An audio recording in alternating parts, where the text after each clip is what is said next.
एरसमा माँ बुढ़ी चकुलाई मंदिर प्रतिष्ठा यज्ञ उत्सव महासमर उद्यापित हो जाइए। दीर्घ 5 दिन यह उत्सव एरसमा अंचल जनसाधारण भक्ति और आनंदर सहित पालन करते। प्रतिदिन हजार हजार श्रद्धालु धूप दीप घृत भोग आदि माँ को समर्पण कर निजर मनस्कामना पूरण पर प्रार्थना करते। प्रतिदिन संध्यारे सांस्कृतिक कार्यक्रम भजन संध्या प्रवचन देखा श्रद्धालु भिड़ जमीला।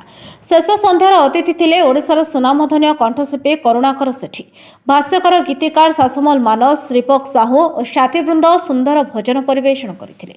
उद्यापिनी संध्या खूब मनोरम दृश्य परिलक्षित होता। प्रतिदिन एरसमा ग्राम्य कमिटी द्वारा प्रसाद सेवन व्यवस्था होता। मंदिर प्रतिष्ठा उत्सव शांति और भक्तिर सहित पालन हो एरसमा ग्राम्य कमिटी सदस्य माने जनसाधारण को धन्यवाद जणाइबा सहित शारदा प्रसन्न जेना, प्रकाश राउतराय, अमूल्य कुमार विशाल, प्रभाकर पंडा, देवेंद्र जेना, दिलीप साहू, विजय कुमार स्वाई, संजय खट्टा प्रमुख धन्यवाद जणाइछन्ति।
एरसमारू तन्मय कुमार सेठी रिपोर्ट, न्यायवती टीवी।